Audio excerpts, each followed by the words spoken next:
30 करोड़ माम के सामने मैं ऐलान कर रही हूँ, मैं अपनी गर्दन कटवाने को तैयार हूँ। ताज़ा तरीन अपलोड्स की नोटिफिकेशन हासिल करने के लिए हमारे चैनल को सब्सक्राइब करें और साथ में दिए गए घंटी के निशान को दबाना ना भूलें। अस्सलाम वालेकुम, मेरा नाम यास्मीन मकबूल है और मैं लाहौर की रिहायशी हूँ। अरसा 8 साल से मैं बीमार हूँ। मैं इस बीमारी में मुब्तला हूँ कि मुझे आँखों से ब्लड आता है और खून की उल्टियाँ आती हैं। साथ ही मुझे हेपेटाइटिस है और जिगर की बीमारी भी है और बहुत सी ऐसी बीमारियाँ लाहक हैं जिनका ज़िक्र जो है मैं वो सोशल मीडिया पे या टीवी चैनल्स पे जो है नहीं कर सकती हूँ। सबसे पहले तो तमाम लोगों का शुक्रिया जो हमें देखते हैं या हमारी तकलीफ़ को कुछ लोग ऐसे हैं जो समझते हैं, और जो लोग हमारे साथ जुड़े हुए हैं उन लोगों का बहुत शुक्रिया। और मैं आपको बताना चाहती हूँ 2014 में मेरी बेटी यास्मीन बीमार हुई, जो 9वीं क्लास की स्टूडेंट है और तीसरा सिपारा कुरान पाक का हिफ्ज़ कर रही थी और उसके बहुत ज़्यादा ख्वाब थे, वो आर्मी में जाना चाहती थी पढ़ लिख के। और वो बीमार होगी और सबसे पहले उसको खून की उल्टियाँ शुरू हो गई। और जब वो खून की उल्टी आई तो हम लोग हॉस्पिटल लेके गए, शेख ज़ैद हॉस्पिटल में, गंगाराम में लेके गए, फिर यानी कि शालीमार हॉस्पिटल में, service hospital, mall hospital, Shaukat Khanum hospital है, Jinnah hospital, service hospital. Lahore का कोई हॉस्पिटल ऐसा है ही नहीं है जिसमें यास्मीन को हम नहीं लेके गए। जिस डॉक्टर के पास भी गए ना, चाहे हमारे पास 50,000 की रिपोर्ट है या 5,000 की रिपोर्ट है या 5 लाख की रिपोर्ट है, वो रिपोर्टें हमारी वहीं की वहीं पड़ी हैं। और हर डॉक्टर अपना मशवरा, अपना तजर्बा जो है वो हर डॉक्टर मेरी बेटी यास्मीन पे कर रहे थे। और यास्मीन के हर डॉक्टर ने अपने टेस्ट करवाए हैं और उसका जिसके 8 उसकी एंडोस्कोपी हुई हुई और बायोप्सी की रिपोर्ट हुई हुई है और सीटी स्कैन भी होया हुआ है और उसके बहुत ज़्यादा एक्सरे हुए हुए हैं और उसके कोई ऐसा टेस्ट है ही नहीं है जो उन लोगों ने, डॉक्टरों ने तजर्बा नहीं किया। और जिसमें शालीमार हॉस्पिटल में डॉक्टर हारून यूसुफ, डॉक्टर इफ्तिखार और भी काफ़ी ज़्यादा डॉक्टर हैं। और सर्विस हॉस्पिटल में भी बहुत ज़्यादा डॉक्टर हैं, जहाँ हम लोग अभी तक भी जा रहे हैं। शालीमार हॉस्पिटल में एक टीम आई थी, हम तो वैसे हॉस्पिटल में गए थे, तो अक्सर उनकी टीमें आती रहती हैं। और वहाँ पे डॉक्टरों ने कहा भाई ये बच्ची जो है ना, इसको आप चेक करवाओ। और इसकी बच्ची की आंखों से खून आता है और खून की उल्टी आती है। और जब इसको खून की उल्टी आती थी ना, तो आप यकीन करें, ये बात मैं अल्लाह की अदालत में कर रही हूँ और मेडिकल 2 में थी मेरी बेटी। और जब खून की उल्टी कर रही थी तो डॉक्टर इतना दूर भाग गए थे और सर्विस हॉस्पिटल की इमरजेंसी में भी थी तो डॉक्टर दूर भाग गए। और उनने जब टीम को बुलाया तो उन लोगों ने देखा तो उनने कहा भाई यहाँ पे कोई हॉस्पिटल भी नहीं है, ना कोई डॉक्टर है, आप बच्ची के ऊपर क्यों तजबात कर रहे हो और क्यों सीख रहे हो। और बच्ची का जो इलाज है ना वो अमेरिका के किसी हॉस्पिटल में होगा और पाकिस्तान में ना तो कोई हॉस्पिटल है ना कोई डॉक्टर है जो आपको बताएगा उसको बीमारी क्या है। और डॉक्टर ने हमें कहा इसके दिमाग में कोई वेन है जो डैमेज हो जाती है और उसकी वजह से इसकी आँखों से खून आता है। और इस ब्लड का मैं आपको बताना ज़रूरी है लोगों को। और अक्सर ही कई बार ऐसे लोग हैं, मैं जिनका नाम नहीं लेना चाहती, और वो कहते हैं जी फ़लाँ वीडियो में उसकी आंखों से खून आया, फ़लाँ वीडियो में नहीं आया। ओ भाई, हमने ये नहीं कहा 24 आवर उसकी आंखों से खून आता है, हमने ये कहा है उसका कोई टाइम टेबल नहीं है, जब उसकी आंखों से खून आना शुरू हो जाए या किस वक्त बंद हो जाए। और वो लोग अल्लाह के खौफ से डरें जो हमारे ऊपर ये तंज करते हैं ना, तो ऐसा ना करें। अगर हो और कुछ नहीं कर सकते हो ना, तो अल्लाह की बारगाह में उस बच्चे लिए इत्तिजाई कर दी करो, अल्लाह उसको शफा दे।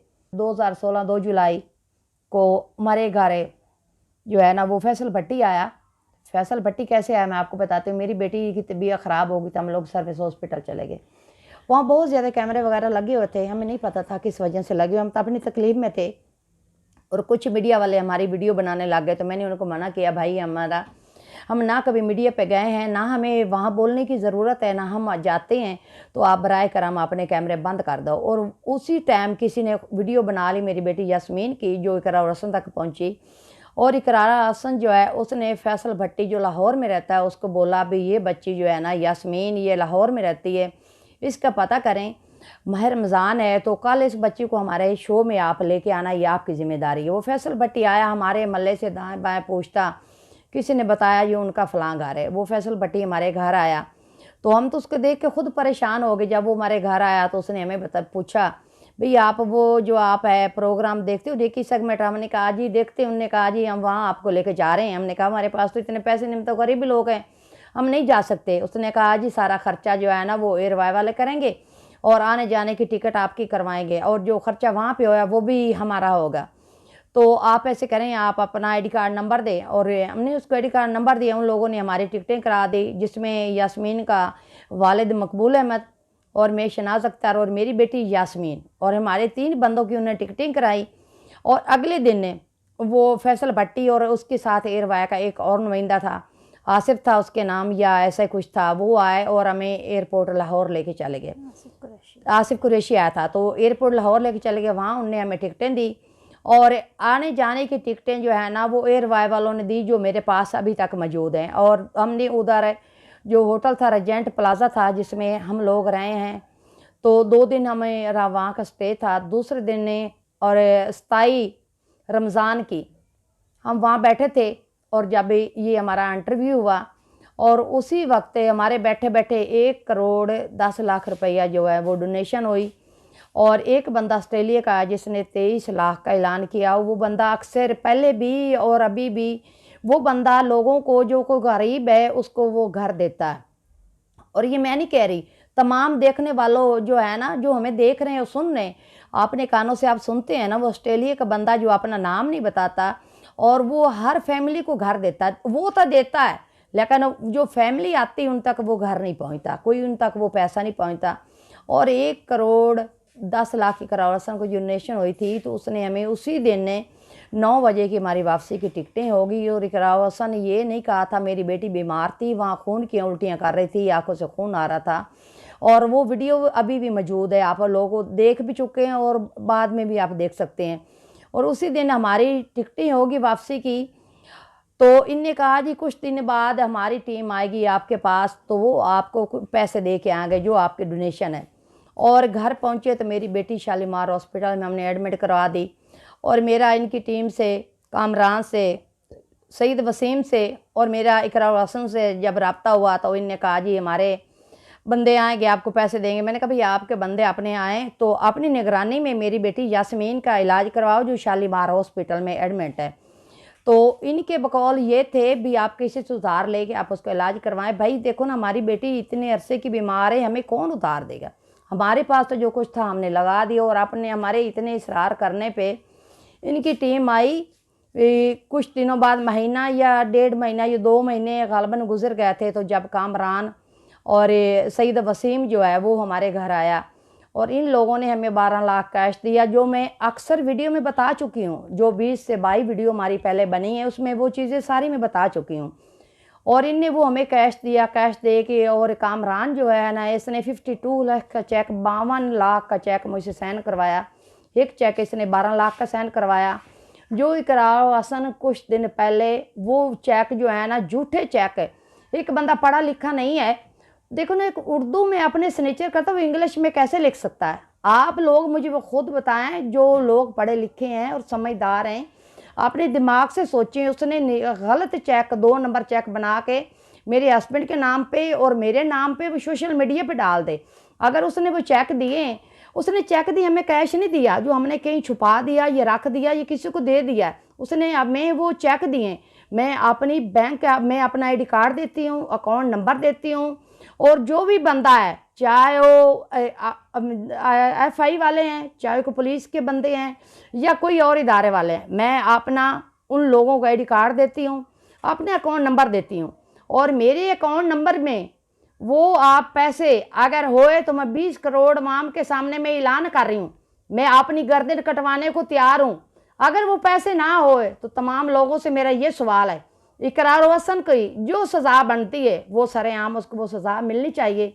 और वो हुक्मरान जिसमें IB वाले हैं, जिसमें FI वाले हैं, चीफ जस्टिस है, आर्मी है, जिसमें इमरान खान साहब हैं, और वो तमाम इदारों से मेरी रिक्वेस्ट है, वो एक माँ की रिक्वेस्ट है और मैं हाथ बांध के अपील कर रही हूँ। और जो इकरार हसन के पास जो पैसे हैं वो फैसला आप करें, क्योंकि हमारा मामला तो अल्लाह की अदालत में मैंने छोड़ दिया।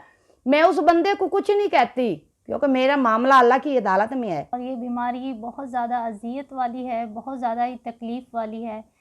इस तकलीफ़ को सिर्फ़ मैं ही समझ सकती हूँ, और अल्लाह ना करे कि ये वक्त किसी पे भी आए, क्योंकि जिस शख्स को कोई तकलीफ़ होती है ना, या जो जिस बीमारी में मुब्तला होता है, उससे बेहतर ये कोई भी नहीं समझ सकता। या फिर जो बीमारी देने वाली ज़ात है वो बेहतर जानती है कि उसने अपने इंसान को, अपने बंदे को क्या तकलीफ़ दी है और वो तकलीफ़ किस कदर है। मेरी बचपन से लेके अब तक एक ही ख्वाहिश है कि मैं आर्मी में जाना चाहती हूँ। जनरल रहील शरीफ मेरे आइडियल हैं। बेशक मैं इस वक्त बहुत ही बड़ी बीमारी में मुब्तला हूँ, जबकि मैं जानती हूँ कि इस वक्त ये चीज़ मुमकिन नहीं है, लेकिन फिर भी अल्लाह बड़ा गफूरुर रहीम है। अल्लाह पाक जो है वो कुछ भी कर सकता है। हमारे लिए ये एक नामुमकिन सी चीज़ है, लेकिन अल्लाह पाक के लिए कुछ भी नामुमकिन नहीं है।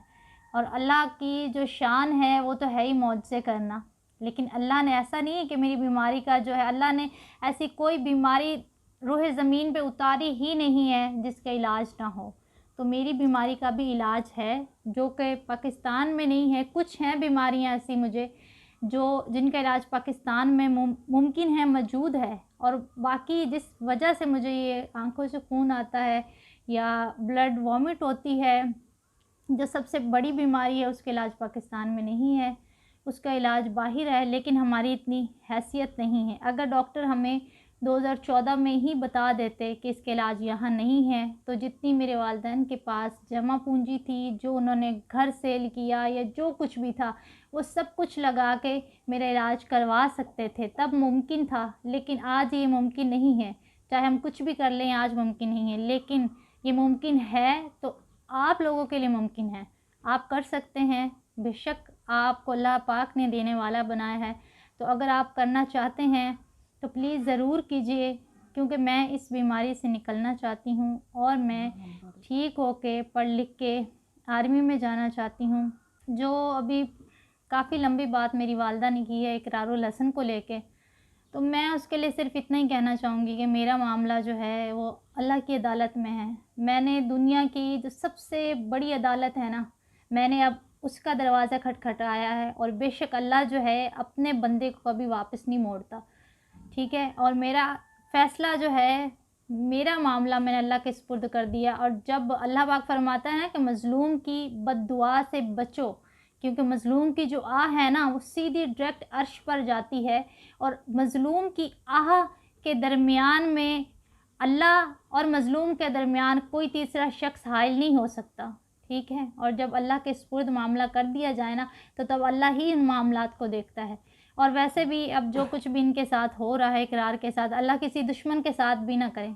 मैं चाहती नहीं थी कि इसके साथ ऐसा हो, लेकिन जब मज़लूम पे जुल्म ढाएंगे, किसी गरीब का जो हक़ है वो मारेंगे, तो फिर यही होगा। यही अल्लाह का इंसाफ है, और अल्लाह बेहतरीन फ़ैसले करने वाला है। मेरी जितने भी पाकिस्तान में लोग हैं जिनको अल्लाह ने देने वाला बनाया है, मेरी उनसे रिक्वेस्ट है, जितने मुख़य्यर हज़रात हैं उनसे, जो पाकिस्तान में हैं, जो आउट ऑफ कंट्री में हैं, बाहर के मुल्क में हैं, जो अल्लाह की राह में ख़र्च करते हैं, मेरी उनसे रिक्वेस्ट है कि खुदारा आप मेरी हेल्प करें। अगर आप इलाज करवा सकते हैं तो मेरा इलाज करवाएं, और अगर आप इलाज नहीं करवाना चाहते हैं तो आप मेरी मदद करें, मेरी हेल्प करें, क्योंकि हमारे माली हालात ऐसे नहीं हैं। हम रेंट के घर में रहते हैं, तो ये चीज़ें बहुत ज़्यादा, ये अफोर्ड करना जो है ये हमारे बस की बात नहीं है। एक रेंट के घर को अफोर्ड करना, फिर इतनी बड़ी जो मुझे मर्ज़ लाहक है उसके अखराजात अफोर्ड करना, और शहर लाहौर में रहना, ये सब कुछ जो है ये आसान नहीं है। जब हमारा अपना घर था तब अफोर्ड कर सकते थे, लेकिन अब नहीं कर सकते। तो मेरी सब लोगों से रिक्वेस्ट है, कमर जावेद बाजवा साहब से रिक्वेस्ट है, उस्मान गुजदार साहब से रिक्वेस्ट है, और मेरी इमरान ख़ान साहब से रिक्वेस्ट है। आप अमल करें ना करें, लेकिन मेरी फिर भी आपसे दरख्वास्त है कि खुदारा मेरा इलाज करवाया जाए, ताकि मैं ठीक हो सकूं और मैं आर्मी में जा सकूं। और आप लोग मेरी हेल्प इस तरह से कर सकते हैं, मैं आपके साथ अपना राब्ता नंबर जो है वो शेयर कर देती हूँ।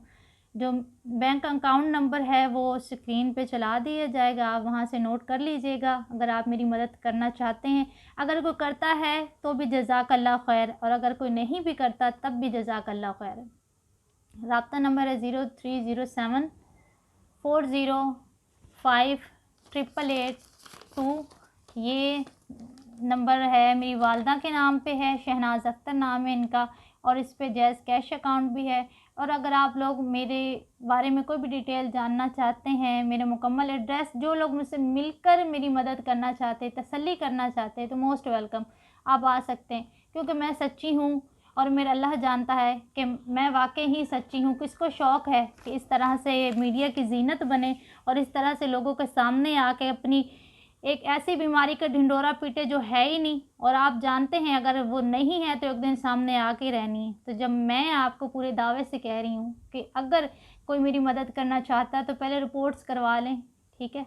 बाकी अल्लाह जो है वो मुझे भी सेहत दे और जितने लोग बीमार हैं उन सबको सेहत दे, और अल्लाह आप सबका और मेरा हामी नासिर हो। जज़ाकल्लाह खैर। अल्लाह हाफ़िज़।